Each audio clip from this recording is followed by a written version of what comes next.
జాను జాను జాను ఇప్పుడు ఎక్కడ చూసినా ఇదే పేరు వినిపిస్తుంది.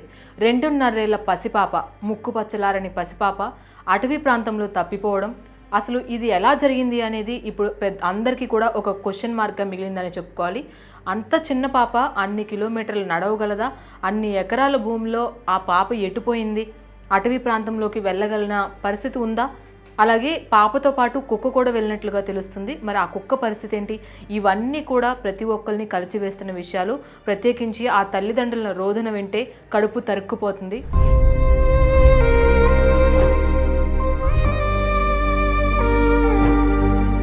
మరి అసలు పాప విషయంలో ఏం జరిగింది, ఇప్పుడు ప్రస్తుతం కుక్క పరిస్థితి ఏంటి, ఇవన్నీ కూడా ఇన్ డీటెయిల్డ్గా ఈ వీడియోలో తెలుసుకుందాం. కాకినాడలోని తుని ప్రాంతంలో ఈ సంఘటన జరిగింది. అటు అగ్రహారం ఏదైతే సిహెచ్ అగ్రహారం ఉందో, దాదాపుగా ఈ సిహెచ్ అగ్రహారానికి దొండపాడు గ్రామానికి కాస్త దూరంలో వీళ్ళు ఒక 50 ఎకరాల పామాయిల్ తోటలో అయితే వీళ్ళు కాపలాదారులుగా ఉంటున్నారు. భవానీ అండ్ గణేష్ పాప తల్లిదండ్రులు అనమాట వీళ్ళు. సో అక్కడే ఆ ఫామ్ని చూసుకుంటూ ఆ 50 ఎకరాల భూమిని వీళ్ళు కాపాడుకుంటూ, అలాగే వీళ్ళు దానికి సెక్యూరిటీగా ఉంటున్నారు. వీళ్ళకి 2 పిల్లలు కూడా. సో అందులో 2.5 ఏళ్ల పాప జాహ్నవి. సో పాపను చూడొచ్చు ఎంత అమాయకంగా చూస్తుందో. పాప వెళ్ళిన తీరు కూడా చూసుకున్నట్లయితే కుక్కతో పాటుగా పాప కూడా వెళ్ళిన తీరు మనం చూసుకున్నట్లయితే, తండ్రి అక్కడ విడిచి వెళ్ళిన తర్వాత తండ్రి వెనకాలే పరిగెత్తుకుంటూ పాప వెళ్ళింది. అలాగే తల్లి కూడా బయటికి వచ్చి చూసి వెళ్ళింది. ఎందుకంటే తండ్రి అక్కడే ఉన్నాడు కదా, తండ్రి దగ్గరికి పాప వెళ్తుంది. తల్లి ఇంట్లో ఉన్న తల్లి అలా అనుకుంది, నేను ఇక్కడ వదిలేశాను కదా, పాప తల్లి దగ్గరికి వెళ్తుందని తండ్రి అనుకున్నారు. మరి ఇలా చెప్తున్నారు కానీ తండ్రి కూడా అంత దూరం వెళ్తున్నప్పుడు పాపని గమనించుకోలేదా అనేది ఒక క్వశ్చన్ మార్క్గా కనిపిస్తుంది. అలాగే ఈ 50 ఎకరాల పామాయిల్ తోట ఏదైతే ఉందో దీని చుట్టూ కూడా కంచె ఉన్న పరిస్థితి అయితే మనకు కనిపిస్తుంది. ఈ 50 ఎకరాల తోట చుట్టూ మనిషి కూడా దూరటువంటి కంచె ఏర్పాటు చేయడం అనేది మరి పాప ఎలా వెళ్ళగలిగింది అని కూడా ఇదొక క్వశ్చన్ మార్క్గా మిగులుతుంది. అలాగే ఎంత దూరం నడిచినా పెద్దవాళ్ళే ఇప్పుడు కిలోమీటర్లు నడవలేని పరిస్థితి ఉంది. మరి పాప ఎంత దూరం వరకు నడుస్తుంది? కనీసం 1 కిలోమీటర్లు కూడా నడవలేదు ఆ పాప. అంత చిన్న వయసు కలిగిన పాప. ఇప్పుడు ఆ పాప అదృశ్యం అవడము, అలాగే గణేష్ భవానీ దంపతులు అక్కడ తీవ్రంగా విలపిస్తున్న పరిస్థితి అయితే ఉంది. దాంతోపాటుగా ఇప్పుడు మనం మెయిన్గా చూసుకున్నట్లయితే కుక్క పాపతో పాటు వెళ్ళినట్లుగా కూడా అందరూ చెప్తూ ఉన్నారు. కాబట్టి కుక్కకి GPS ట్రాకర్ అరేంజ్ చేశారు. అలాగే శనివారం రోజున తప్పిపోయిన పాప, ఇంట్లో నుంచి కనిపించకుండా వెళ్ళిపోయిన పాప, అలాగే పాపతో పాటు కుక్క కూడా వెళ్ళడం జరిగింది శనివారం పూట. మళ్ళీ కుక్క తిరిగి రావడానికి 3 రోజులు టైం పట్టింది. మరి అన్ని రోజులు కుక్క ఎక్కడుంది? కుక్కకి GPS ట్రాకర్ పెట్టి వదులుతుంటే ఆ 400 మీటర్ల నుంచి 500 మీటర్ల వరకే, ఒక 1/2 కిలోమీటర్ లోపు వరకే ఆ కుక్క వెళ్తుంది వచ్చేస్తుంది, అక్కడ వరకు వెళ్తుంది వచ్చేస్తుంది. మరి 3 రోజుల వరకు కుక్క ఏం చేసింది? కుక్కతో పాటు ఉన్న పాప ఎక్కడికి వెళ్ళింది అనేది ఇప్పుడు అందరికీ కూడా ఒక డౌట్ వ్యక్తం అవుతుంది. అలాగే ఆ పాప జాడు కోసం ప్రతి ఒక్కరు కూడా గాలిస్తున్నారు. ఏకంగా 200 మందికి పైగా పోలీస్ సిబ్బంది, NDRF సిబ్బంది, అక్కడ ఉన్న అధికారులు వీళ్ళందరూ కూడా తీవ్రంగా వారం రోజుల పాటు శ్రమిస్తూ వస్తున్నారు. సో వారం రోజులు అయిపోయినా కానీ ఒక చిన్న పాప ఆచూకీ తెలుసుకోలేకపోవడం అనేది నిజంగా ఒక అధికారుల నిర్లక్ష్యమా, తల్లిదండ్రుల నిర్లక్ష్యమా, లేదంటే అసలు ఏం జరిగింది అనేది ఇప్పుడు ఉత్కంఠ నెలకొందనే చెప్పుకోవాలి. పాప వెళ్ళిన తీరు చూసుకున్నట్లయితే పరిగెత్తుకుంటూ పాప వెళ్ళింది. కుక్క కూడా ఒక 400 మీటర్స్ వరకు వెళ్ళి వెనక్కి వచ్చేస్తుంది. అలాగే మంగళవారం తిరిగి వచ్చిన కుక్క పాపని మళ్ళీ ఏమైనా పాప దగ్గరికి తీసుకువెళ్తుందా అని విశ్వ ప్రయత్నాలు చేశారు అధికారులు కూడా GPS ట్రాకర్ పెట్టి. సో ఆ 3 రోజుల పాటు కుక్క ఎక్కడ ఉన్నది అనేది కూడా ఎవరికీ తెలియలేదు ఈ గాలింపు చర్యల్లో. అదొక విషయం అని మనం గమనించుకోవచ్చు.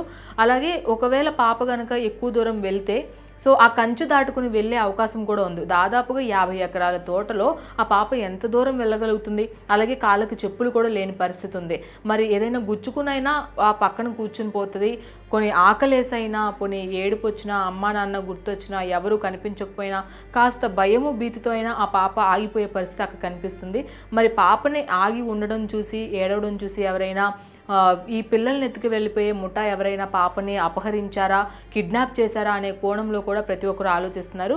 తల్లి అయితే ఖచ్చితంగా పదే చెప్తుంది ఏడుస్తూ, ఖచ్చితంగా పాప అంత దూరం నడవలేదు, ఎవరో ఎత్తుకు వెళ్ళిపోయారు పిల్లని కిడ్నాప్ చేసుంటారు. ఈ కోణంలో దయచేసి మీరు వెతకండి. బస్టాండ్లో కానీ, రైల్వే స్టేషన్లో కానీ CCTV కెమెరాలు ఈ చుట్టుపక్కల ప్రాంతాలు ఎక్కడ ఉంటే అక్కడ ఆ చుట్టుపక్కల అంతా కూడా మీరు వెతకండి దయచేసి అని ఆ తల్లి కంటికి అదుపు లేకుండా ఏడుస్తూనే ఉంది.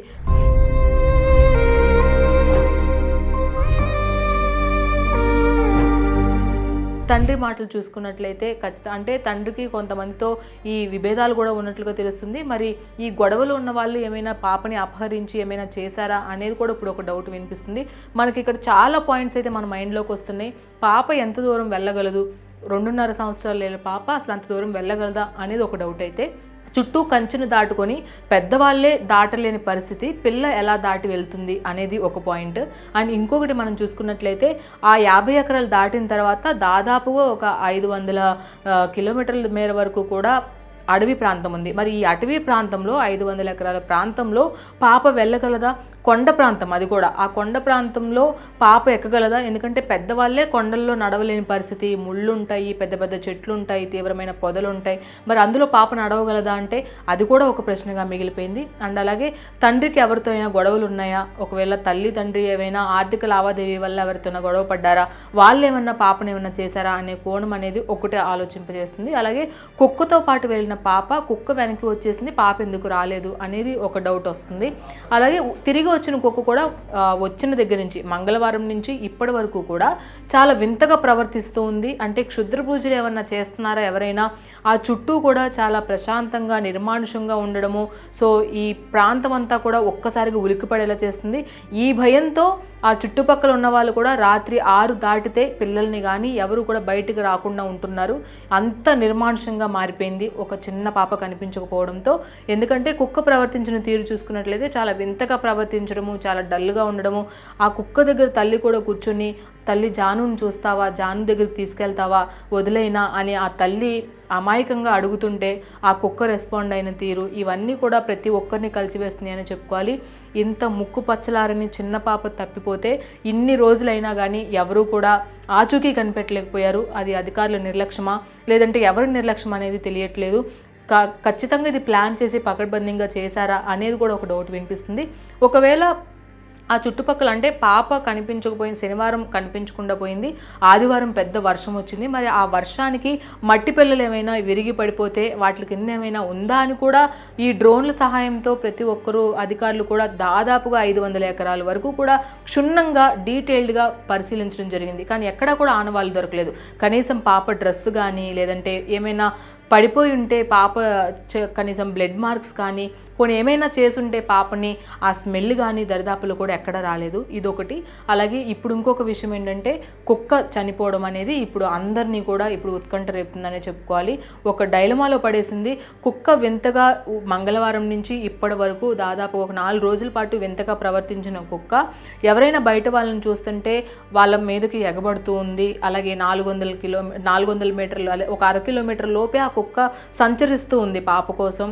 దిగులు పెట్టుకుందా? దిగులు పెడితే ఇంత త్వరగా ఈ విషయం అనేది జరగడం అనేది జరగదు. ఎందుకంటే ఇప్పుడు కుక్క కూడా ప్రాణాలు కోల్పోయింది. కుక్క చనిపోవడము ఇప్పుడు ప్రాధాన్యత సంతరించుకుందని చెప్పుకోవాలి. కుక్క చనిపోవడానికి గల కారణాలు ఏంటి అనేది కూడా ఇప్పుడు అందరూ భయపడుతున్నారు. ఎందుకంటే అధికారులు కుక్కకి GPS ట్రాకర్ పెట్టడము, పదే పదే కుక్క ఏమైనా చెప్తుందా ఏంటి అనేది కుక్క మీదే ఆధారపడి ఉండడము, కుక్క ఏమైనా కొన్ని హింట్స్ ఏమైనా ఇస్తే దాని వెనకాల వెళ్ళడం, ఇవన్నీ ఏమైనా కావాలని కిడ్నాప్ చేసిన వాళ్ళు కుక్కని ఏమైనా చేసి ఉంటారా, కుక్కకి ఏమైనా పెట్టుంటారా, లేదంటే కుక్కకి ఏమైనా లోపల ఒక బ్యాక్టీరియా లాంటిది కానీ ఒక ఏదైనా మెడిసిన్ లాంటిది కానీ ఇచ్చుంటారా, లేదంటే నిజంగానే క్షుద్ర పూజలు లాంటివి చేసుంటే ఆ కుక్కకి ఏమైనా కుక్కకి కూడా ప్రభావితం అయ్యేలాగా ఏమైనా చేసుంటారా అనే కోణంలో కూడా ఇప్పుడు అనేక అనుమానాలు క్రియేట్ అవుతున్నాయి. ఇప్పుడు పాప కనిపించకుండా పోవడము, పాప దగ్గర ఉన్నటువంటి కుక్క ఏదైతే ఉందో పాప నిత్యం ఆ కుక్క పక్కనే పడుకుని ఉంటుంది, కుక్కతోనే ఆడుకుంటూ ఉంటుంది, ఎక్కువగా సన్నిహితంగా ఉంటుంది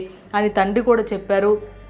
మరి వాళ్ళు నిశ్శబ్దం పట్ల అసలు ఏంటి అనేది ఎవరికీ అర్థం కావట్లేదు. ఓ పక్కన తల్లి చెప్తుంది మీరే వెతికి పెట్టండి, నా పాపని తీసుకురండి అని. రోదన అయితే మామూలు రోదన కాదు. తండ్రి ఏమో ఒక సైలెంట్గా మాట్లాడుతున్నారు. తండ్రికి ఎవరైనా గొడవలు ఉన్నాయా ఏంటా అనే కోణంలో కూడా విచారిస్తున్న పరిస్థితి. ఇప్పుడు కుక్క చనిపోవడంతో పాప ఆచూకీ అనేది అగమ్యగోచరంగా మారిపోయిందనే చెప్పుకోవాలి. అసలు కుక్క చనిపోవడానికి గల కారణాలు కనుక ఖచ్చితంగా ఒకవేళ మనం తెలుసుకోగలిగితే నిజంగా అంటే ఇప్పుడు కుక్క చనిపోయింది, కుక్క కనుక పోస్ట్ మార్టం చేసినట్లయితే కుక్క కడుపులో ఏమైనా ఇంజెక్ట్ చేశారా, లేదంటే కుక్కని అంటే ఇప్పుడు కుక్క యాక్టివ్, ఇప్పుడు ఎవరైనా కుక్కకున్న విశ్వాసం మనిషికి కూడా లేదు అంటారు. సో ఇంటికి ఎవరైనా దొంగలు వస్తూనే కుక్కలు విపరీతంగా అరుస్తాయి. మరి అంత బాగా చూసుకుంటున్న, అంత సన్నిహితంగా ఉంటున్న ఆ పాప వెళ్ళిపోవడం వల్ల ఒకవేళ ఎవరైనా మిస్ అయి ఉంటే ఆ కుక్క అరవడమో లేదంటే ఆ కుక్క పరిస్థితి కూడా మనం కొంచెం కన్ఫ్యూజన్గా అనిపించుంటుంది. మళ్ళీ అంత విశ్వాసంతో ఉన్న కుక్క ఇప్పుడు చూసుకున్నట్లయితే చనిపోవడం అనేది నిజంగా కుక్కను కూడా ఏమైనా చేసుంటారా, ఎందుకంటే కుక్క చూపిస్తున్న ఆధారాల ప్రకారం నిజంగా ఏమైనా వాళ్ళు చేసినవి తెలుస్తాయా అనే కోణంలో కూడా ఇప్పుడు ఒక డౌట్ అయితే వ్యక్తపరుస్తున్నారు ప్రతి ఒక్కరు కూడా. ఇప్పుడు కుక్క చనిపోవడంతో పోస్ట్ మార్టం చేస్తే అసలు కుక్క ఎలా చనిపోయింది అని తెలుసుకుంటే ఆ ప్రూఫ్ల వల్లైనా ఒకవేళ కొన్ని ఇన్పుట్స్ అయినా వచ్చే అవకాశం ఉందా పాప విషయంలో అనేది ఇప్పుడు మనకు అర్థమవుతుంది. ఏదేమైనప్పటికీ కూడా 2.5 సంవత్సరాల పాప కనిపించకుండా పోయి 7 రోజులు దాదాపుగా అవుతుంది. ఇంతమంది అధికారులు క్షుణ్ణంగా రాత్రింబవలు కష్టపడి వెతుకుతున్నారు, కానీ ఎక్కడా కనిపించట్లేదు. తల్లి ఓ పక్కన ఎవరైనా కిడ్నాప్ చేశారేమో చూడండి, సీసీటీవీ ఫుటేజీలు చూడండి అంటున్నారు. కానీ సీసీటీవీ ఫుటేజీలు చూసుకున్నట్లయితే దాదాపుగా అటవీ ప్రాంతము, కొండ ప్రాంతం ఉంది, 50 ఎకరాల పాటు పామాయిల్ తోట ఉంది. దాన్ని దాటుకుని ఎవరు వెళ్ళుంటే పాపని ఖచ్చితంగా ఏడవడమో, పాప ఏదన్నా ఏడుస్తుంటే పక్కన వాళ్ళు గమనించడమో, ఎవరో ఒకరు గమనిస్తారు. మరి ఎవరు గమనించలేదా? ఇవన్నీ కూడా కన్ఫ్యూజన్గా ఉన్నాయి. వందలాది క్వశ్చన్స్ ఉన్నాయి. వాటితో పాటుగా అన్నిటికంటే మించి భయం అనేది ఉంది తల్లిదండ్రులకి, మెయిన్గా పాప ఏమైపోయింది అనేది. సో 7 రోజులు గడుస్తున్నాయి. ఇప్పుడు కుక్క కూడా చనిపోవడం జరిగింది. మరి నెక్స్ట్ స్టెప్ ఏంటి అనేది ఎవరికి అర్థం కావట్లేదు.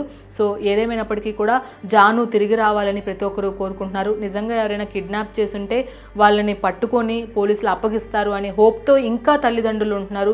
పాపకి ఏమీ జరిగి ఉండదు అని అందరూ కూడా భావిస్తున్నారు. కాబట్టి నిజంగా ఇప్పుడు పాప తల్లిదండ్రులు ఎంతో ధైర్యంగా ఉండాల్సిన సమయం. వాళ్ళు ధైర్యంగా ఉండాలి. ఖచ్చితంగా పాప దొరుకుతుంది అని ఆశిద్దాము. సో ముక్కుపచ్చలారని పాపని ఎవరు ఏం చేసుంటారు, అంతకంటే కషాయాలు ఇంకా ఏమన్నా ఉంటారా అని కూడా ఇప్పుడు చుట్టుపక్కల ఉన్న జనాలు కూడా భయపడుతున్నారు. ఇప్పుడు చిన్న పాపకే లేని సెక్యూరిటీ, రేపొద్దున మా పిల్లలు బయటకు వెళ్తే ఏంటి అని కూడా వాళ్ళు భయపడుతున్నారు.